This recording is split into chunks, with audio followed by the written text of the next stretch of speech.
Dans cette vidéo, je vais te faire un cours rapidement sur les bougies Enkanashi, d'accord? Là, on est sur des chandeliers japonais, on est sur le graphique du Bitcoin, d'accord? Donc là, on est le week-end sur mon broker actuel. Je peux pas trader le week-end sur ce compte-là, en tout cas sur le BTC. Les marchés sont fermés jusqu'à dimanche soir, d'accord? Mais tu as vu, ça, ce que tu vois en bleu, en rouge, ça s'appelle des chandeliers japonais, tu le sais déjà.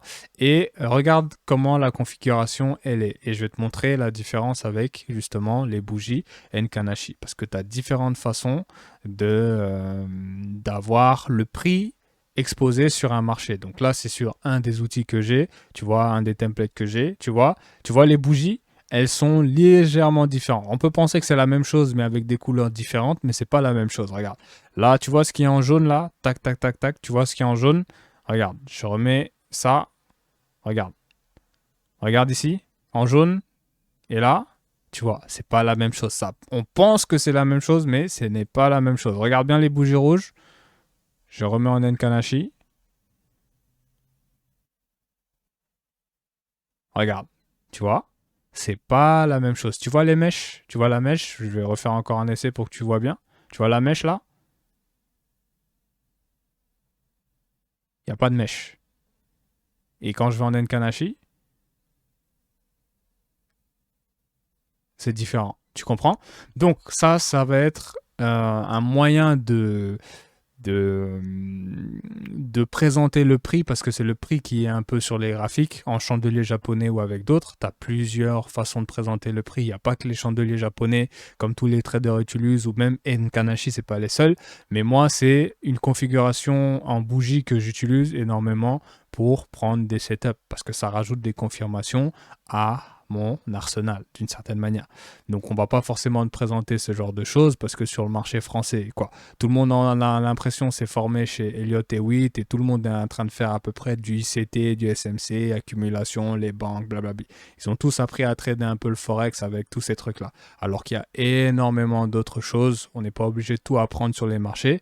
Mais voilà, moi j'ai peut-être une façon différente d'aborder les marchés que les autres d'une certaine manière. Enfin, j'ai mes trucs à moi, tu vois. Donc, on va se focus sur une strat que tu peux utiliser, que j'utilise, et ça va pas être la seule, mais après, j'ai pas envie que la vidéo soit trop longue aussi.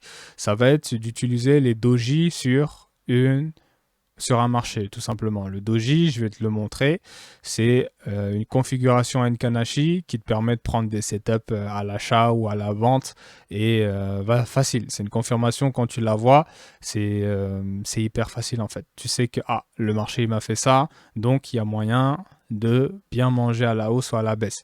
Et forcément, il faut coupler ça à de l'analyse technique en large, en daily, voire même en 1 heure, pour que ce soit vraiment précis et chirurgical quand tu décides de rentrer. Le doji, c'est ça là. Tu vois, la bougie égale avec la mèche égale en hauteur et en inférieur. Tu vois, en supérieur intérieur, il y a une mèche qui est égale en supérieur intérieur et ça te fait comme une pattern de retournement en chandelier japonais. Et cette pattern-là, très souvent en bougie japonaise, elle est caractérisée par une pattern puissante en vente. Tu vois, là c'est jaune, donc on est en vente. Je vais mettre en... Regarde bien où est le carré bleu. Je vais mettre en chandelier japonais.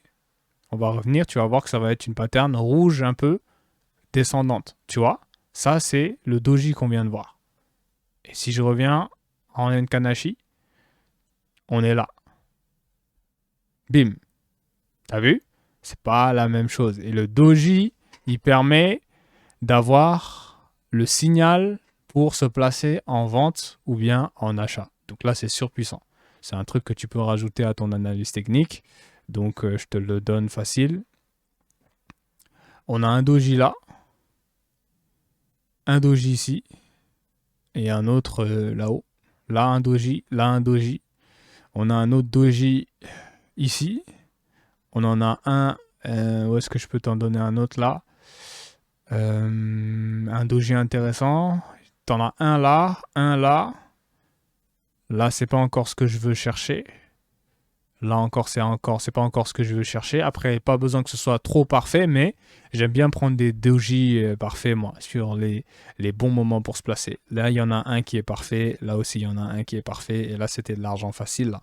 Avec cette stratégie, boum, en Nkanashi, avec une bonne analyse technique, doji qui apparaît sur une bonne zone, tu es obligé de faire de l'argent. Tu comprends?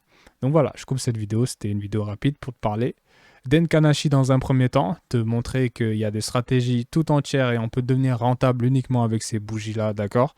Et tu as plein de traders, même aux US, qui tradent en Nkanashi parce qu'ils se rendent compte que c'est hyper, hyper puissant. Ça n'a rien à voir avec les chandeliers japonais. Et c'est réel, tu vois? Moi, c'est un truc que je rajoute. Des fois, j'ai créé mes outils par rapport à ça. Et forcément, il y a d'autres trucs à voir sur Nkanashi, mais tu m'as compris. Je coupe cette vidéo ici et à une prochaine vidéo potentiellement pour aller un peu plus loin.